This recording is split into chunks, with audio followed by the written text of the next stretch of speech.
மாண்புமிகு பேரவைத் தலைவர்களே, ஒரு சிறிய விளக்கம். நேற்று தென்மண்டல முதலமைச்சருடைய மாநாடு நடந்தது. சில ஊடகங்கள், சில பத்திரிகைகள், சில கட்சிகள் டீலிமிட்டேஷன் பில், தொகுதி மறுவரையறை பற்றி ஒரு தவறான ஒரு பிரச்சாரத்தையும் ஒரு கண்ணோட்டத்தையும் உருவாக்கப்பட்டது. முக்கியமாக பத்திரிகைகளில் மாண்புமிகு முதலமைச்சர் கொண்டு வந்த தொகுதி மறுவரை தீர்மானம் இங்கே இருக்கக்கூடிய பெரும்பாலான உறுப்பினர்களுடன் சட்டமன்ற தீர்மானம் நிறைவேற்றப்பட்டது. அனைத்து சட்டமன்ற உறுப்பினர்களுக்கும் அரசின் சார்பாக எங்களுடைய நன்றியை தெரிவித்தோம். அதில் நேரத்தில் பரப்பப்பட்ட போலி பிரச்சாரங்கள் தவறானது. நம்மளுடைய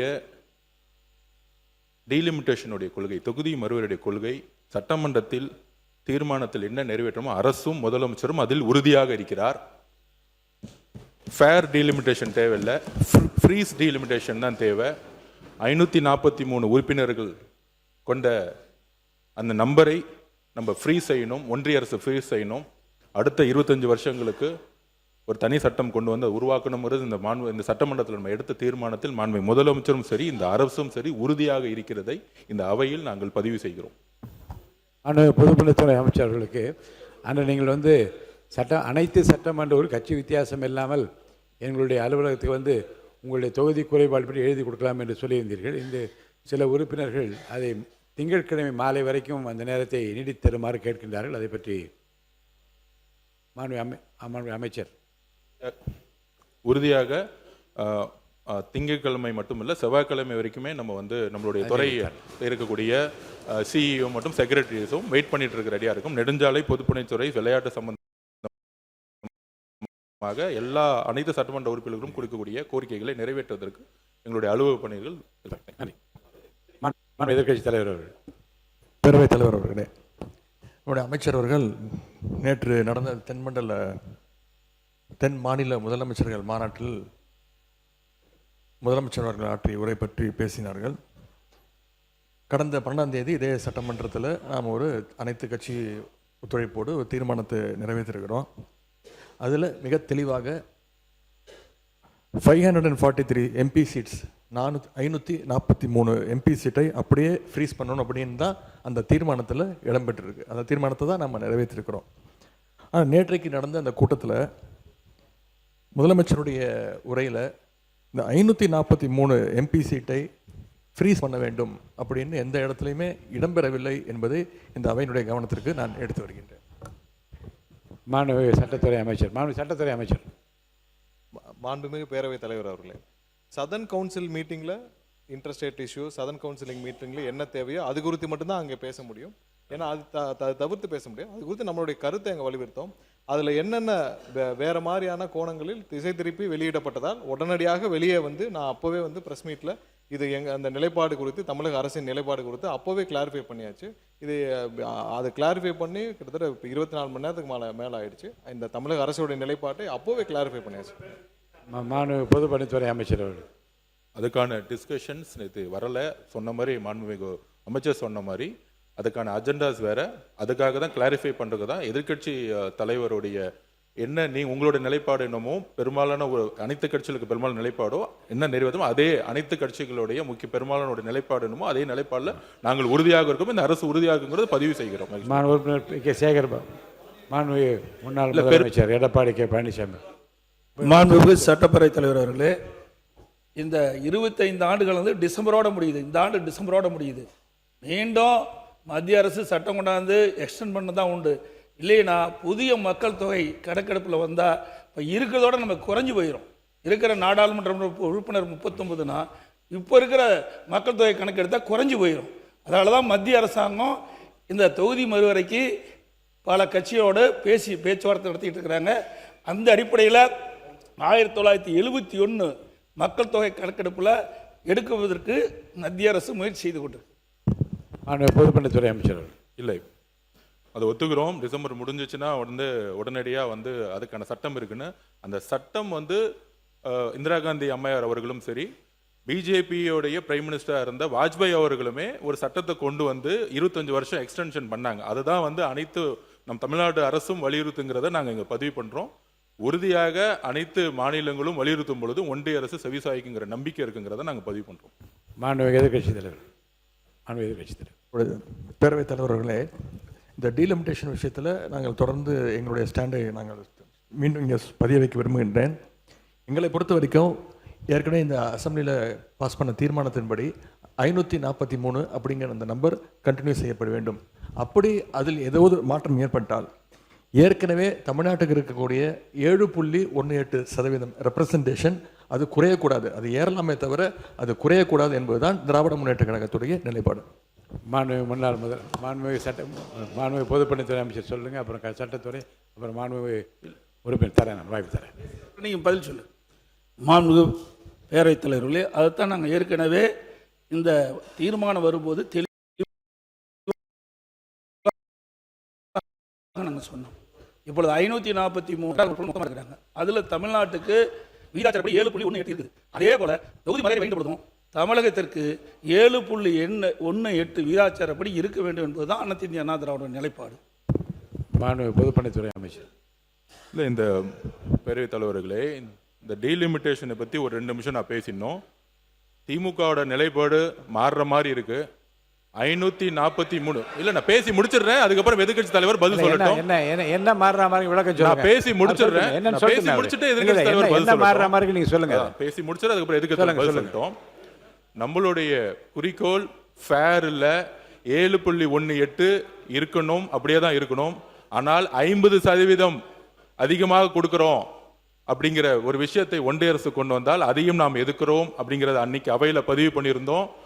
எப்படி பிஜேபியில பிரைம் மினிஸ்டர் வாஜ்பாய் தலைமையில் இருக்கும்போது 25 வருஷம் 7.18 அப்படியே மெயின்டைன் பண்ணி 25 வருஷம் சிறப்பு சட்டம் கொண்டு வந்தாரோ, திமுகவை பொறுத்த வரைக்கும் இந்த எலெக்ஷனுக்கு முன்னாடி டீலிமிட்டேஷன் வேணான்னு சொல்லிட்டு பேப்பரை எரிச்சிருக்காங்க. 50% கொடுத்தாலும் வேணான்னு சொல்லலாம். ஏன்னா இங்க 50% கொடுக்கும்போது வட மாநிலங்கள் 50% இன்க்ரீஸ் ஆகும். 50% இன்க்ரீஸ் ஆகும்போது 5-6 மாநிலங்கள் சேர்ந்தாலே அரசியலுடைய நிலைப்பாடு வரக்கூடிய தேர்தல் காலங்களில் ஒரு கட்சிக்கான மாறுங்கிறது திமுகவும் இதுதான் வலியுறுத்துச்சு. ஆளுங்கட்சியா இருக்கும் பொழுது ஒரு நிலைப்பாடும் இப்ப எடுக்க வேண்டிய தேவையில்லை. தமிழ்நாட்டில் அன்னைக்கு தெளிவா நம்மளுடைய முதலமைச்சருடைய தீர்மானம் ரொம்ப சிம்பிளான தீர்மானம். 543 நம்ம நிப்பாட்டணும். திமுகவுடைய எம்பிக்கள் வந்து திமுகவுடைய எம்பிக்களா நம்ம பார்க்க கூடாது. காங்கிரஸோட எம்பிக்கள், கம்யூனிஸ்டோட எம்பிக்கள், விசிகோட எம்பிக்கள் எல்லாமே மக்கள் தேர்ந்தெடுக்கப்பட்டது. மாநில சுயாட்சியை யார் வலியுறுத்தினாங்க அவங்கள தான் பாராளுமன்ற உறுப்பினர் தேர்ந்தெடுத்திருக்காங்க. அப்ப தமிழ்நாட்டு மக்களுக்கு ஒரு பிரச்சனை வரும் பொழுது 50% உங்களுக்கு அதிகமான எம்பி கொடுக்குறோங்கிறது இது வரைக்கும் தமிழ்நாடு மக்கள்கிட்ட எந்த விதமான கோரிக்கை வந்ததே கிடையாது. திமுகவும் அந்த கோரிக்கை வச்சது கிடையாது. அதனால அப்படி ஒரு தீர்மானம் ஏதாச்சும் ஒன்றிய அரசு கொண்டு வந்தா 39 எம்பிகளும் அவையில் இருந்து, முக்கியமா நாங்கள் சொல்றது அவையில் இருந்து புறக்கணிச்சுட்டா அதுவும் வந்து ஒன்றிய அரசுக்கு ஃபேவர் ஆயிரணும். அந்த புதிய 50% இன்க்ரீஸ் பண்ணாலுமே தமிழ்நாட்டுக்கு செய்யக்கூடிய துரோகம் தான் அதுங்கிறத நாங்கள் பதிவு பண்ணிக்கிறோம். இப்ப 543 நிப்பாட்டுங்கிறது தான் எங்களுடைய முதலமைச்சரும் சரி, அரசும் சரி, அன்னைக்கு ஏற்றிய தீர்மானமும் சரி. அதனால 7.18 தொடரணும். திரு வாஜ்பாய் அவர்கள் கொண்டு வந்த மாதிரி சிறப்பு சட்டம் கொண்டு வரணும் அப்படிங்கிற நிலைப்பாட்டில் தமிழக வெற்றி கழகம் சரி, எல்லா கட்சிகளும் ஒன்றிருக்கணுங்கிறத எங்களுடைய கோரிக்கை. தயவு செய்து திமுக மாநில சுயாட்சி வலியுறுத்திய அண்ணாவின் கொள்கை வழியில் இன்னும் 25 வருஷத்துக்கு கேட்கக்கூடிய இடத்துல மிகப்பெரிய கடமையும் பொறுப்பும் இருக்கு. அந்த பாராளுமன்ற உறுப்பினர்களுக்கு எதிர்க்கட்சி தலைவர் அன்னைக்கு வந்து பேசும்போது இதைதான் அன்னைக்கு உறுதி கொடுத்தாரு. இன்றைக்கு 50% இன்க்ரீஸ் சொல்லும் பொழுது அதுக்குள்ள போய் தமிழ்நாட்டை வந்து அடமானம் வச்சு கூடாங்கிறத எங்களுடைய கோரிக்கை. மாண்புமிகு உறுப்பினர் போஜராஜன் சார், மாண்புமிகு உறுப்பினர் போஜராஜ் விருங்க அவர் பேச. மாண்புமிகு போஜராஜன். மரியாதைக்குரிய பேரவைத் தலைவர் அவர்களே, நமது மத்திய உள்துறை அமைச்சர் மிக விளக்கமாக சொல்லியிருக்கிறார்கள். 50% உயர்வு என்று வரும்பொழுது 59 சீட்டு, இப்ப இருக்கிற 39 சீட்டு முடிச்சிடுறேங்க. 59 சீட் ஆகி இப்ப இருக்கிற எடப்பாடியார் அண்ணா அவர்கள் சொன்ன மாதிரி 7.8 அதிகமாகுது. அதனால குறைவாக போறதில்லை. அதில் இன்னொரு பயத்தையும் எடப்பாடியார் அண்ணன் சொன்னது வந்து நான் பகிர்ந்துக்க விரும்புகிறேன். ஏன்னா இந்த டிசம்பரில் முடியும் போது அதுக்கப்புறம் இந்த நிலையே தொடர்ந்தால் மக்கள் தொகையுடைய அடிப்படையில் வரும்போது நமக்கு ஒரு இழப்பு வந்துடக்கூடாது என்பதை நாம் மனதில் கொள்ள வேண்டும். ஆகவே இன்றைய நிலையிலே முடிக்கிறேன். நீங்க அடிக்கடி பேசிட்டே இருக்கிறீங்க. நமக்கு இன்னைக்கு வந்து காலையில் அவரை ரிக்வெஸ்ட் பண்ணியிருக்கேன், எனக்கு ஒரு வாய்ப்பை கொடுங்க. ஒரே பிரதிநிதி, மத்திய அரசின் ஒரே பிரதிநிதியா இருக்கிறேன். அதை பற்றி ஒரு பிரச்சனை வரும்போது மத்திய அரசுடைய நிலைப்பாடை நான் சொல்லணும். சொல்லுங்க. அதனால இப்ப வந்து இது வந்து தமிழகத்துக்கு நாம் கருத வேண்டும். ஏன்னா எதிர்காலத்தில் நமக்கு நல்லது நடக்கணும். அதற்காக இதுல நம்ம தயவு செய்து எந்த அரசியல் உள்நோக்கமும் வேணாம். நமக்கு இப்போ வந்து 50% ஆகும்போது 59 உறுப்பினர்கள் வருவாங்க. ஏற்கனவே இருக்கிற பெர்சன்டேஜ் 7.8 இருந்து அதிகமாக நமக்கு கிடைக்கும். அந்த வாய்ப்பை நல்ல முறையிலே நாம் பயன்படுத்திக் கொள்ள வேண்டும் என்பதை மட்டும் சொல்லுங்க. நீங்க அப்புறம் சொல்லுங்க. மத்திய உள்துறை அமைச்சர் அவர்கள் விளக்கமாக சொன்னதை இந்த சபையிலே நான் பகிர்ந்து கொள்கின்றேன். நன்றி பேரவைத் தலைவர் அவர்கள். மாண்பு பொதுப்பணித்துறை அமைச்சர் நீ பேசு. பேரவைத் தலைவர் அவர்களே, நம்முடைய பொதுப்பணித்துறை அமைச்சர் மாண்பு உறுப்பினர் ரகுபதி அவங்க பேசிருங்க. மாண்பு உறுப்பினர் ரகுபதி. மாண்புமிகு பேரவைத் தலைவர் அவர்களே, 1976, 2002 இந்த 2 ஆண்டுகளிலேயுமே எங்களுடைய தலைவர் மாண்புமிகு தலைவர் கலைஞர் அவர்கள் வற்புறுத்தித்தான் தொடர்ந்து 25 ஆண்டுகள் இது நீடிக்கட்டும் என்கின்ற சட்டத்தை, அந்த திருத்தத்தை கொண்டு வந்தோம். அது இந்திரா காந்தி அம்மையாருடைய ஆட்சியிலும் சரி, வாஜ்பாயுடைய ஆட்சியிலும் சரி. எனவே திராவிட முன்னேற்ற கழகம் எந்த நிலையிலும் தமிழ்நாட்டை அடமானமும் வைக்காது, அடகும் வைக்காது. நாங்கள் எந்த துரோகமும் செய்ய மாட்டோம். தமிழ்நாட்டை காப்பதுதான் திராவிட முன்னேற்ற கழகத்துடைய லட்சியம். எனவே எங்களுடைய குறிக்கோள் 7.18 என்கின்ற அந்த சதவிகிதம் குறையக்கூடாது. அதுதான் எங்களுடைய நிலைப்பாடு. கணேஷ்குமார் அவர் முடிச்சிட்டோம். கணேஷ்குமார். மாண்புமிகு பேரவைத் தலைவர் அவர்களே, மாண்புமிகு அமைச்சர் அவர்கள் சொல்லும் பொழுது தமிழ்நாட்டிற்கு பாதிப்பு ஏற்படும் என்று அவர் சொல்கிறார். அதுதான் உள்துறை அமைச்சர் அவர்கள் தெளிவாக சொன்னதுபடி இந்த 50% ஏற்றும் போது விகிதாச்சார அடிப்படையில் தமிழ்நாட்டிற்கு எந்த பாதிப்புமே வராது. அமெரிக்காவை அவர் மேற்கோள் காட்டுகிறார். அமெரிக்காவில் இருக்கக்கூடிய தேர்தல் நடைமுறையோ ஜனநாயக நடைமுறையோ வேறு, நம்மளுடைய பார்லிமெண்டேரியன் நடைமுறை என்பது வேறு. இங்கே பொறுத்த வரைக்கும் ஒரு கான்ஸ்டிடியூஷனல் அமெண்ட்மெண்ட் பில் வருதுன்னா 2 மடங்கு நாடாளுமன்ற உறுப்பினர்கள் ஓட்டெடுப்பு நடத்தினா மட்டும்தான் அது பாஸ் ஆகும். அப்படி இருக்கும்பொழுது விகிதாச்சார அடிப்படையில் தமிழ்நாட்டிற்கு எந்தவித பாதிப்புமே வராது. நமக்கு கூடுதல் பலம் என்று சொன்னால் உறுப்பினர்கள் அதிகமாக தான் கிடைப்பார்கள். இதையும் தாண்டி முன்னாடி நடந்த முன்னாள் முதலமைச்சர் மரியாதைக்குரிய ஐயா மு.க. ஸ்டாலின் அவர் தலைமையில் நடந்த அனைத்து கட்சி கூட்டத்தில் இங்கே இருக்கின்ற அத்தனை உறுப்பினர்களும் சேர்ந்து தான் நீங்க 7.18%க்கு மிகாமல் குறையாமல் இருந்தால் ஆதரிக்கிறோம்னு நீங்களாம் தான் சொல்லியிருக்கிறீங்க. இப்ப ஸ்டாண்ட் மாறுது என்று சொன்னால் யார் மாத்துகிறார்கள் என்பதுதான் இங்க இருக்கக்கூடிய மிகப்பெரிய கேள்வி. தமிழ்நாட்டிற்கு எந்த பாதிப்பும் வராது. பார்லிமெண்டேரியன் இருக்கு டிவிக்கு நான் கூட்டிட்டேன். அனைத்து கட்சி கூட்டத்தில் நம்முடைய நீர்வளத்துறை அமைச்சர் பகிர்ந்திருக்கிறாரு, நம்முடைய அமைச்சர் அவருக்கு பங்கேற்றிருக்கிறாரு, கம்யூனிஸ்ட் கட்சியினுடைய தலைவர்கள் பங்கேற்று கையெழுத்து போட்ட தீர்மானம், அனைத்து கட்சி கூட்டத்தினுடைய தீர்மானம் இருக்கிறது. அன்றைக்கு எடுத்த நிலைப்பாடு 7.18%க்கு குறையாமல் இருந்தால் இந்த தீர்மானத்தை ஆதரிக்கிறோம்னு சொல்லி இருக்கிறாங்க. எல்லாம் நீங்களும் தான் கையெழுத்து போட்டுக்கிறீங்க. காங்கிரஸ் ஃபேர் டீலிமிட்டேஷன் வேணும்னு பார்லிமெண்ட்ல போராடினாங்க. இப்போ ஏன் நோ டீலிமிட்டேஷன் மாறுறீங்க? நிலைப்பாடை ஏன் மாத்துறீங்க? ஃபேர் டீலிமிட்டேஷன் வேணும் தான் உங்களுடைய பாராளுமன்ற உறுப்பினர்கள் பாராளுமன்றத்திலேயே வெளியில போராடினாங்க. இப்ப நோ டீலிமிட்டேஷன் மாத்துறது காங்கிரஸ் கட்சி தான். நிலைப்பாடை மாற்றுவதெல்லாம் இல்லை. தமிழ்நாட்டிற்கு எந்த பாதிப்பும் வராது. அதையும் தாண்டி ஒண்ணே உள்துறை அமைச்சர் அமித்ஷா அவர்கள் நாடாளுமன்றத்தில் உறுதிமொழி கொடுத்திருக்கிறார். நாடாளுமன்றத்தில் ஒரு உள்துறை அமைச்சர் சொன்னார்னா அது அஷூரன்ஸ்ல போயிடும். அதை விவாதம் பண்ணுவது என்பது ஒரு அமைச்சருடைய பதிலை விவாதம் செய்வதற்கு சமம். ஒரு நாடாளுமன்ற உள்துறை அமைச்சர் தமிழ்நாட்டிற்கு எந்த பாதிப்பும் வராதுன்ற அஷூரன்ஸை கொடுத்திருக்கிறார். அந்த அஷூரன்ஸ் நம்பிக்கையில தான் நம்ம இருக்க வேணும். மாண்பு பொதுப்பணித்துறை அமைச்சர் அவர்கள். மாண்பு ஒரு நிமிஷம் அவர் பேசிட்டோம். மாண்பு அமைச்சர் சமூக நீதித்துறை அமைச்சர். மாண்புமிகு பேரவைத் தலைவர் அவர்களே, கடந்த ஏப்ரல் 16ஆம் தேதி தொகுதி மறுவரையறை உள்ளிட்ட 3 சட்டத்திருத்த மசோதா கொண்டு வந்த உள்துறை அமைச்சர் அமித்ஷா அவர்கள் அங்கே உரையாற்றும் போது, மக்களவையில் அவர் உரையாற்றும் போது ஒரு செய்தியை சொல்கிறார். தொகுதி மறுவரையால் தென் மாநிலங்கள் பாதிக்கப்படும் என்ற உண்மைக்கு மாறான ஒரு வாதத்தை முன்வைக்கின்றனர். அது மிகவும் தவறானது. மக்களவையில் மாண்புமிகு உள்துறை அமைச்சர் அமித்ஷா பேசிய உரையை நான் அப்படியே சொல்கிறேன். கர்நாடகம், ஆந்திரா, தெலுங்கானா, தமிழ்நாடு மற்றும் கேரளம் ஆகிய மாநிலங்களின் தற்போதைய மக்களவை இடங்களின் சதவீதம் 23.76% ஆகும். மக்களவை இடங்களை 50% என உயர்த்தி இந்த 5 மாநிலங்களுக்கிடையே பகிர்ந்தால் இடங்களின் சதவீதம் 23.87% என்று அதிகரிக்குமே தவிர குறையாது. அதாவது 543 இடங்களில் தற்போதைய 129 என்ற எண்ணிக்கை 195 என உயரும். அது இந்த மாநில சவுத் மாநிலங்களில் அவர் வந்து சொல்கிறார் உயரும் என உள்துறை அமைச்சர் விளக்கமாக சொன்னார். சரி, இதை இப்படி பேசுகிறாரு, இது குறித்து அவர் வெளியில் என்ன அப்படிங்கிறத நான் கடந்த முறை நான் பேசும்போது சொன்னேன். அவர் வந்து உள்ளே ஒன்று பேசுகிறாரு, வெளியில் ஒன்று பேசுகிறாரு, அதுக்கான என்ன இருக்கிற ஆதாரத்தை என்ன இருக்குன்னு நம்ம சொல்கிறோம். அதில் வந்து நீங்கள் வந்து வெளிப்படையாக வந்து ஒரு முக்கியமான இந்து ஆங்கில நாளிதழுடைய ரெசிடென்ட் எடிட்டர் வர்கீஸ் ஜார்ஜ் எழுதின அந்த கட்டுரை வந்து நான் வச்சுருக்கிறேன். அந்த கட்டுரையில் அவர் சொல்கிறாரு, delimitation how to align what is set and what is written. அவர் சொல்கிறது என்ன சொன்னார், என்ன எழுதியிருக்கிறாரு அப்படின்னு சொல்லி சொல்கிறார். நான் சொல்லலை, ஹிந்துவில் வந்த கட்டுரையை நான் சொல்கிறேன். நான் இந்த கட்டுரையில் அவர் என்ன சொல்கிறாருன்னா,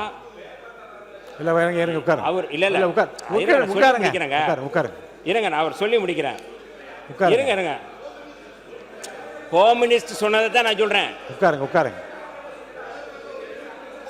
இது குறித்து இது குறித்து இல்லை அவர் அந்த கட்டுரை நான் சொல்லி முடிச்சிடறேன். இல்லை அவர் என்ன சொல்கிறாரு, மக்களவையில் பேசிய அந்த கருத்து அவர் கொண்டு வந்த மசோதாவில் இல்லை என்பதை அவர் சொல்கிறார். அதைத்தான் நாங்கள் சொல்கிறோம். மசோதாவில் இல்லாததை அவர் வந்து மக்களவையில் பேசுகிறார் என்றால் அதுதான் ஏமாற்று வேலை. அமித்ஷா உள்ளே ஒன்று பேசுகிறாரு, மசோதாவில் ஒன்று சொல்கிறாரு அப்படிங்கிறத நம்ம இதில் சொல்ல வரோம். ஏமாற்று வேலை என்ற வார்த்தையை நான் அவைக்கு நீக்கிறேன். இல்லை அது நான் ஆதாரத்தோட சொல்கிறேன், நீங்கள் ஆதாரத்தோட சொல்கிறேன். நான் ஆதாரம்லாம் நான் பேசலை, இந்த கட்டுரையின் அடிப்படையில் நான் பேசுகிறேன். மசோதாவில் இங்கே வருங்க, அதாவது நம்ம பாட்டாளி மக்கள் கட்சி நண்பர் என்னன்னா, மருத்துவர் ராமதாஸ் அவர்களை காப்பாற்றுறதை விட மோடி அவர்களை காப்பாற்றுறதை நீங்க இருக்கீங்க. இல்ல நீங்க இருங்க, நான் வந்து சட்டத்தின் அடிப்படையில் பேசுறேன், மக்களவையில் என்ன பேசுறது அடிப்படையில் பேசுறேன். இல்ல நீங்க பேசுனது என்னங்கிறத நான் சொல்றேன். நான் அவ்வளவுதான். மாண்புமிகு பொதுப்பணித்துறை அமைச்சர் வரலாம் மாண்புமிகு ஒரு நிமிஷம் நான் பேசி முடிச்சேன். மாண்புமிகு பேரவைத் தலைவர்களே, ஏற்கனவே மாண்புமிகு பேரவைத் தலைவர்களே, நான் பேசி முடிச்சிடறேன். நான் பேசிடுறேன். மாண்புமிகு பேரவைத் தலைவர்களே, நான் பேசுறேன். மாண்புமிகு அண்ணா ஒரு நிமிஷம்.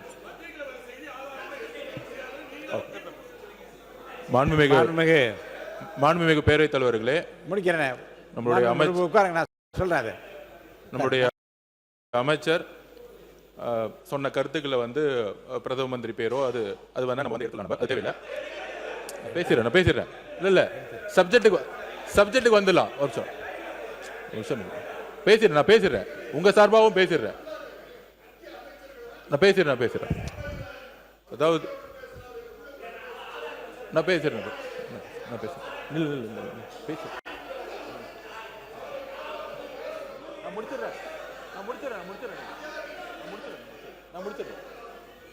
மூத்த உறுப்பினர் பேரத்தவர்களே, இங்கு எந்த கட்சியையும் பத்தி நம்ம பேச வேணாம். திருப்பியும் சொல்றோம், மாநில உரிமைகள் சம்பந்தப்பட்ட பிரச்சனை இது. அதுல அண்ணாவுடைய முழக்கம் பாராளுமன்றத்தில் என்ன முழங்கினாரோ நம்மளுடைய முன்னாள் சட்டத்துறை அமைச்சர் சொன்னதுல நாங்கள் உடன்படுறோம். அம்மையார் இந்திரா காந்தி அம்மையார் இருக்கும்போது, வாஜ்பாய் இருக்கும் பொழுது திமுக அன்னைக்கு அழுத்தம் கொடுத்து அன்னைக்கு ஒரு சிறப்பு சட்டத்தை கொண்டு வந்தாங்க. இந்த 7.18 நிலைப்பாடுங்கிறது நம்ம ஒத்துக்கிறோம். ஆனால் ஒவ்வொரு காலகட்டத்திலையும் ஒன்றிய அரசு ஒரு புதுசா ஒரு பாலிசி கொண்டு வரும். இன்னைக்கு நம்ம வந்து சில உறுப்பினர்கள் சொன்னாங்க இல்லை ஒன்றிய அரசு நமக்கு இந்த மாதிரி ஒரு ஆஃபர் கொடுக்குறாங்கன்னு. இந்த கடந்த 12 வருஷமாக கொண்டு வந்த அனைத்து சட்டங்களும் முக்கியமாக தென் மாநிலம் மட்டுமே தமிழ்நாட்டுக்கு நீட்டாக இருக்கட்டும், ஜிஎஸ்டியாக இருக்கட்டும், அனைத்து சட்டங்களும் நமக்கு எதிராக கொண்டு வந்த சட்டம். அதுக்காக திமுகவும் போராடி இருக்கு. அப்போ ஒரு ஆஃபர் கொடுக்குறாங்கன்னா அது தமிழ்நாடு நல்லதுக்காக அந்த ஆஃபர் கொடுக்கல, அதுக்குள்ள ஒரு தேர்தல் அரசியல் இருக்கும். அப்போ இங்கே 50% இன்க்ரீஸ் ஆகும் பொழுது முக்கியமாக வட மாநிலங்களுக்கு கூடிய முக்கியமாக இந்தி பேசக்கூடிய மாநிலங்கள் அளவுக்கு அதிகமான நம்பர்ஸ் அதிகமாகும், அங்கேயும் அதிகமாகும் பொழுது தேர்தல் பிரச்சாரங்கள் அதுக்கு பயன்படும். அப்போ நம்மளுடைய வாய்ஸ் எதிர்கால தேர்தலில் இன்னும் நம்ம இழக்க வேண்டிய சூழ்நிலை வரும். அதனால தான் அன்னைக்கு தமிழ்நாட்டிலிருந்து ஏற்பட்ட குரல், முக்கியமாக தென் மாநிலிருந்து ஏற்பட்ட குரலை அம்மையார் இந்திரா காந்தி அம்மாவும் சரி, வாஜ்பாய் அவர்களும் சரி செவிசாய்த்து ஒரு சிறப்பு சட்டத்தை கொண்டு வந்தாங்க. நம்மளுடைய சகோதரர், நம்மளுடைய சட்டமன்ற உறுப்பினர் சொல்ற மாதிரி பாராளுமன்ற உறுப்பினர்களுடைய பணி லோக்கல் அட்மினிஸ்ட்ரேஷனுடைய ஒர்க்கு கிடையாது. பாராளுமன்றத்தில் போய் சட்டத்தை இயற்றக்கூடிய பணி அவங்க லோக்கல் அட்மினிஸ்ட்ரேஷன்ல வர வேண்டிய அவசியம் இல்லை. அதனால பாப்புலேஷன் பேஸ் பண்ணி இது அந்த காலத்துல இருந்து இப்ப இல்ல, இந்திரா காந்தி அம்மையார் காலத்துல இருந்து, வாஜ்பாய் அம்மையார் காலத்துல இருந்து எல்லா கட்சிகளும் 7.18ங்கிறது பாப்புலேஷன் பேஸ் பண்ணி தான் ஃபிக்ஸ் செய்யப்பட்டது. அது முதல் நீங்க புரிஞ்சுக்கோங்க. அது ஒன்றும் புதுசா, அது ஒன்றும் நம்மளுடைய இப்ப நம்ம இந்தியாவிலே அதிகமான ஜிடிபியில தமிழ்நாடு நம்பர் 2 இருக்கு. இப்படி மத்திய அரசு சொல்லலாமே, ஒன்றிய அரசு அதிகமான ஜிடிபிக்கு அதிகமான எம்பி கொடுக்கலான்னு சொல்லாமே. நம்ம கஷ்டப்பட்டு எஜுகேஷன் உருவாக்கி இருக்கோம். கீழே இருந்து நம்ம பாத்தீங்கன்னா 40 காலத்துல நம்மளும் ஒரு பின்னாடி இருந்த மாநிலமா இருந்திருக்கோம், கடினப்பட்டு முன்னேறி மேல வந்திருக்கோம். அப்ப ஒரு சிறப்பு, இந்தியாவிலே அதிகமான பொருளாதாரத்தை உருவாக்கிய மாநிலத்துக்கு ஒரு சிறப்பு பிரதிநிதித்துவம் கொடுக்கலன்னு நம்ம கொடுத்துருக்கலாமே. ஏன் இது வரைக்கும் நம்ம கொடுக்கல? அப்ப நம்ம அன்னைக்கு சொன்னது அவையில புரிஞ்சுக்கல. தமிழ்நாட்டில இருந்து தென் மாநில இருந்து ஒரு பிரதம மந்திரி உருவாகணும்னா ஒரு கட்சி சார்ந்து ஒருத்தர் பிரதம மந்திரி ஆகணுங்கிறத நாங்க சொல்ல வரல. நம்மளுடைய குரல் பாராளுமன்றத்தில் இப்ப இருக்கக்கூடிய எம்பிகளுக்கு 3 நிமிஷம் பேச டைம் கிடைக்க மாட்டேங்குது. இது எல்லா உறுப்பினருக்கும் சொல்லிட்டே இருக்கிறாங்க. வருஷம் 365 நாள்ல அண்ணன் திருமாவளவன் அடிக்கடி பதிவு பண்ணிட்டே இருப்பாரு. ஏன் அண்ணன் அன்புமணி அடிக்கடி பதிவு பண்ணிட்டே இருக்காரு, நான் எம்பியா இருக்கும்போது எனக்கு ஒரு 3 நிமிஷம் கூட டைம் கிடைக்கல. இப்படி இருக்கும் பொழுது நாளைக்கு 850 எம்பி ஆக்குறீங்க, இன்னும் ஒரு பாப்புலேஷன் இங்க 1000 எம்பி ஆக்கிங்களா, 1500 எம்பி ஆக்கிங்களா? ஒண்ணு இல்ல. இப்ப இங்க இருக்க 234 எம்எல்ஏ பாப்புலேஷன் பேஸ் பண்ணி நம்ம 500 எம்எல்ஏ ஆகுனா எல்லாத்துக்கும் பேசுறதுக்கு வாய்ப்பு கிடைச்சிருமா? அப்படி கிடையாது. இது அண்ணா சொன்னதுதான். பெரும்பான்மையை பேஸ் பண்ணி ஒரு ஜனநாயகத்தை உருவாக்க முடியாது. அதுதான் அண்ணா சொன்னாரு. அதுல நாங்கள் உடன்படுறோம். 7.18ங்கிறத நீங்க ஃப்ரீஸ் பண்ணி தான் ஆகணும். 50% எம்பியை நீங்க இன்க்ரீஸ் பண்ணீங்கன்னா இல்ல 7 அதுல ஒரு சூட்சமா இருக்கு. அதுதான் நான் திருப்பி சொல்றேன். 7.18ஓட நாங்க 50% எம்பி தரோம் அப்படின்னா வட மாநிலங்களோட பிரதிநிதித்துவம் அதிகமாகும். திருப்பி யூபியோட பிரதிநிதித்துவம் அதிகமாகும் பொழுது, பீகார் ஆகும் போது, மத்திய பிரதேசம் ஆகும் போது, குஜராத் ஆகும் போது, இந்தி பேசக்கூடிய மாநிலங்களுக்கு 50% இன்னும் எம்பிக்கள் அதிகமா கிடைப்பாங்க. இப்ப தமிழ்நாட்டில இருந்து எந்த மக்களும் கோரிக்கை கொடுக்கவில்லை எங்களுக்கு எம்பி அதிகமா வேணும். இப்ப தருமபுரி மக்களோ, கிருஷ்ணகிரி மக்களோ, இல்ல இங்க சென்னையில் இருக்கவங்களோ எங்களுக்கு பாராளுமன்றத்தை உடைச்சு இன்னொரு எம்பி ஆக்குன்னு எங்க கோரிக்கை வந்துச்சு? தமிழ்நாடு மக்கள் இது வரைக்கும் எந்த கோரிக்கை இல்லையே. தமிழ்நாட்டில இருந்து கோரிக்கை வச்ச நீட்டை அபாலிஷ் பண்ணல, ஜிஎஸ்டி அபாலிஷ் பண்ணல, எஜுகேஷன் சட்டம் அபாலிஷ் பண்ணல. ஆனா தமிழ்நாட்டில இருந்து கோரிக்கை இல்லாம ஒன்றிய அரசு 50% கொடுக்குன்னு சொல்லும் பொழுது அங்க ஒரு அரசியல் இருக்குங்கிறத இங்க இருக்கவங்க எல்லாத்துக்கும் தெரியும். திமுக அதில் உடன்படிக்க கூடாதுங்கிறதா எங்களுடைய வேண்டுகோள். ஏன்னா திமுக இருக்கக்கூடிய எம்பிக்கள் இல்ல 50%க்கு உடன்படிக்க கூடாது. அதுதான் நான் சொல்ல வரேன். 50 நமக்கு அதுல உடன்படிக்கலைன்னா ரொம்ப சந்தோஷம். அதுல எந்த விதமான கருத்து வேறுபாடு கிடையாது. நான் திருப்பி சொல்லி போறேன். மாநில கொள்கையில் வரும்போது நாம் எல்லாம் இணைந்துதான் ஆகணும். நான் திமுக எதிராக எந்த கருத்தையும் சொல்லல. தமிழக வெற்றி கழகமும் திமுகவும் அதிமுக ஒரு நிலைப்பாடு எடுத்துருச்சு, அது ஓகே. ஆனால் எப்படி வாஜ்பாய் காலத்திலேயோ, எப்படி அம்மையார் இந்திரா காந்தி காலத்திலேயோ மாநில உரிமைக்காக எல்லோரும் சேர்ந்தோமோ, திமுகவும் காங்கிரசும் விசிகேவும் கம்யூனிஸ்ட் தோழர்களும் ஐயும்களும் எல்லோரும் சேர்ந்து அப்படி ஒரு 50% வந்தால் கடுமையா எதிர்த்து நிக்கணும். அதுல நாங்க பதிவு பண்றோம். திமுக எதிர்த்து நின்னாங்கன்னா ஏப்ரல் மாசத்துல இந்த பில்ல வராம பாத்துக்கிட்டு திமுகவோட எம்பிக்கள் காரணம், அதையும் நான் பதிவு பண்றேன். மாநில உரிமை வரும்போது திமுக தான் எதிர்த்து நின்னாங்க. அதுல நாங்க எந்த திமுக செய்த நல்ல விஷயத்தை நாங்க செய்யல, நாங்க சொல்ல வரல. இப்ப தமிழக வெற்றிகளுக்கு எம்பிக்கள் இல்ல. ஆனா மக்கள் தேர்ந்தெடுத்தது திமுக 2024 மக்கள் தேர்ந்தெடுத்த மிகப்பெரிய பொறுப்பை திமுக கொடுத்திருக்காங்க. அதோட காங்கிரஸோட சேர்ந்து எல்லோரும் சேர்ந்து நம்ம கடுமையான ஒரு பதிவை பண்ணுங்கிறதா எங்களுடைய வேண்டுகோள். விவாதம். முன்னாள் முதலமைச்சர் எடப்பாடி பழனிசாமி அவர்கள். மாண்புமிகு பேரவைத் தலைவர்களே, மாண்புமிகு பொதுப்பணித்துறை அமைச்சர் ஏதோ காரணம் கேட்டாங்க. இது சட்டம். அது சட்டப்படி தான் நடக்கும். ஏன்னா 2026 டிசம்பரோட முடியுது. அப்போ இதுக்கு ஏதாவது ஒரு சொல்யூஷன் கிடைக்கலனா புதிய மக்கள் தொகை கணக்கெடுப்பு தான் வரும். நீங்கள் குறையும் நினைக்கிறீங்களா அதிகப்படுத்துன்னு நினைக்கிறீங்களா? அதை முதல் சொல்லுங்கள். இப்போ இருக்கிற நாடாளுமன்ற உறுப்பினரோட குறையுதா இல்லை அதிகப்படுத்தணுமா? அதுக்கு முதல் நீங்கள் தெளிவுபடுத்துங்க. மாண்பு பொதுப்பணித்துறை அமைச்சர். மாண்புமிகு பேரவைத் தலைவர்களே, முன்னாள் முதலமைச்சருக்கு நாங்கள் என்ன சொல்ல வேண்டும் நல்லாவே புரியும். வாஜ்பாய் அவர்கள் இதே மாதிரி மக்கள் தொகை கணக்கெடுப்பு முடிஞ்ச உடனே தமிழ்நாட்டுடைய கோரிக்கையும் சரி, தென் மாநில கோரிக்கையும் சரி, 25 வருஷத்துக்கு சிறப்பு சட்டம் கொண்டு வந்து பண்ணாரு. அதுதான் நம்மளுடைய கோரிக்கை. அதுதான் தென் மாநிலங்கள். இது நம்ம மட்டும் இல்ல, சிறப்பு சட்டம் ஒன்றிய அரசால் கொண்டு வர முடியும். அதுக்கு உங்களுடைய எம்பிகளும் மாநில உரிமைக்காக குரல் கொடுங்கிறது எங்களுடைய வேண்டுகோள். இதுதான் நம்ம சொல்றோம். பிஜேபியோடைய பிரைம் மினிஸ்டர் இருந்த வாஜ்பாய் அவர்கள் மாநில உரிமைக்காக, முக்கியமா தமிழ்நாட்டோட உரிமைக்காக வந்து சிறப்பு சட்டம் கொண்டு வந்த மாதிரி நமக்காக ஒரு சிறப்பு சட்டம் கொண்டு வராங்க. அதுல 50% தமிழக மக்கள் எந்த கோரிக்கை இல்லைங்கிறத நாங்க பதிவு பண்றோம். தமிழக மக்களிடத்து கோரிக்கை இல்லாம போது நீங்க ஒரு கோரிக்கை வைக்காதீங்கிறத நாங்களோட வேண்டுகோள். உறுப்பினர் கே நேரு அவர்கள். நான் சொல்லிடுறேன், சேர்த்து சொல்லிடுங்க அவை முன்னவர். மாண்புமிகு பேரவைத் தலைவர் அவர்களே, தெளிவாக இன்றைக்கு இந்த பிரச்சனை வருவதற்கு காரணமே கேட்டால் மின்துறை அமைச்சர் அவர்கள் சொன்னால் நேற்று இந்த சப்ஜெக்டை வரல. ஆனால் பத்திரிகையில் 543 இல்லை 7.18 வந்தால் நாங்கள் ஒத்துக்கிறோன்னு சொன்ன மாதிரி பத்திரிகையில் செய்தி வந்ததுனால தான் இந்த பிரச்சனை இப்போ சபையில் வந்திருக்கு. அன்னைக்கு தீர்மானத்திலேருந்து நாங்கள் ஒன்றும் வலுவலை, திமுகவை பொறுத்த வரைக்கும் அந்த தீர்மானத்தில். ஆனால் ஒருவேளை மாற்றம் வருகிறது என்று சொன்னால் தமிழ்நாட்டில் 7.18% குறையாமல் எங்களுடைய பாதிக்காமல் இருக்க வேண்டும் என்பதுதான் திமுகவினுடைய நிலைப்பாடு. ஒன்று நான் சொல்லிடுறேங்க, எப்படி அவர் சொல்கிறார் 5 மாநிலங்கள் சேர்ந்தால் ஆட்சி வந்து விடுவார்கள். 543 50% என்று சொன்னால் இது 49 59 வந்தால் அது 120 தான் வரும். அப்போது நான் மெஜாரிட்டி வரணும்னா 400 சீட்டு இருந்தால் தான் மெஜாரிட்டி வர முடியும். நீங்கள் எடுத்தோன்னே 3 மாநிலம் சேர்த்து எப்படி வர முடியும்? இன்றைக்கி இருக்கிற நிலை தான் நாளைக்கு வரும். ஒருவேளை தமிழ்நாட்டுக்கு அதிகமான எம்பிக்கள் கிடைக்கும் பாதிக்காத அளவுக்கு என்று சொன்னால் திமுக அது கொள்கை 7.18 குறையக்கூடாது என்பதுதான் எங்களுடைய எண்ணம். இந்த மாண்புமிகு சட்டத்துறை அமைச்சர்.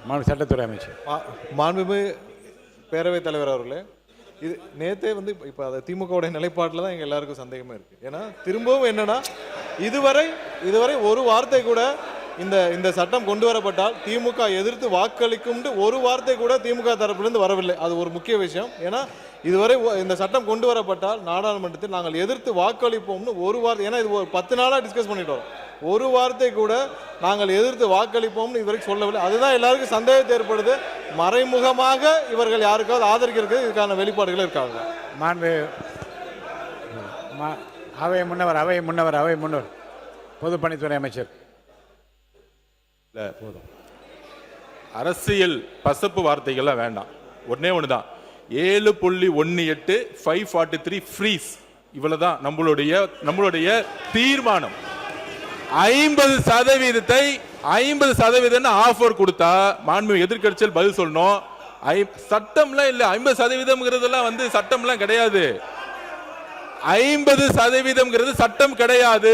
தயவு செய்து புரிஞ்சு கொள்ளுங்கள். 50% மாநிலத்துக்கு கொடுக்கிறது சட்டம் கிடையாது. திரு வாஜ்பாய் அவர்கள் எப்படி 25 வருஷம் அன்னைக்கு திமுக கொடுத்த கோரிக்கையை ஏற்று பண்ணாங்களோ, இதுதான் நாங்க திருப்பி சொல்றோம். திரு வாஜ்பாய் அவர்கள் எப்படி மக்கள் தொகை கணக்கு முடிஞ்சவன தென் மாநிலங்கள் கோரிக்கையை ஏற்று எப்படி வந்து 543 ஃப்ரீஸ் பண்ணாங்களோ அதே சிறப்பு சட்டத்தை கொண்டு வரணுங்கிறதா தமிழ்நாட்டுடைய கோரிக்கை. அதான் தீர்மானம். பெரும்பாலான நபர்கள் அதுக்கு தான் ஓட்டும் போட்டு அந்த தீர்மானம் நிறைவேற்றணும். இப்ப திமுக திருப்பி நம்ம மூத்த உறுப்பினர் 7.18 நினைக்கணும். அதுக்கு மேல இல்ல நான் கேட்ட ஒரு நிமிஷம், நான் ஒரே ஒரு நான் கேட்ட கேள்விக்கு ஒரே ஒரு உங்களுடைய இல்ல அண்ணன் நேரு அண்ணன் வந்து சொன்ன வார்த்தைகள் இன்னும் முழுமை பெறல. அண்ணன் நேரு அண்ணன் கிட்ட ஒரே ஒரு கேள்விதான், 7.18 மெயின்டைன் பண்றோம், அதான் திமுக நிலைப்பாடு. 50% அதிகமான உறுப்பினர்கள் கொடுக்கணும்னு சொன்னாலும் எதிர்த்து நிக்கணும். இதுதான் திமுக அந்த காலத்துல எதிர்த்து நின்னுக்குறத பதிவு பண்றோம். அது எதிர்த்து நிக்கணும். அவ்வளவுதான். அவ்வளவுதான் சொல்ல முடியும். அவை முன்னவர் பேரவைத் தலைவர் அவர்களே, அவை முன்னவர் மாண்பு பேரவைத் தலைவர் அவர்களே, இந்த கருத்துக்களை எல்லோரும் அவருடைய கருத்துக்களை பரிமாறி இருக்கிறார்கள் ஒவ்வொரு கட்சியின் சார்பாக. இதை தொடர்ந்து இதையே பேசிக் கொண்டிருப்பதை காட்டிலும் மானிய கோரிக்கை உடனடியாக நீங்கள் கொண்டு பேச அனுமதிக்க வேண்டும் என்று கேட்டுக்கொள்கிறேன். இந்த பிரச்சனை இல்லை எது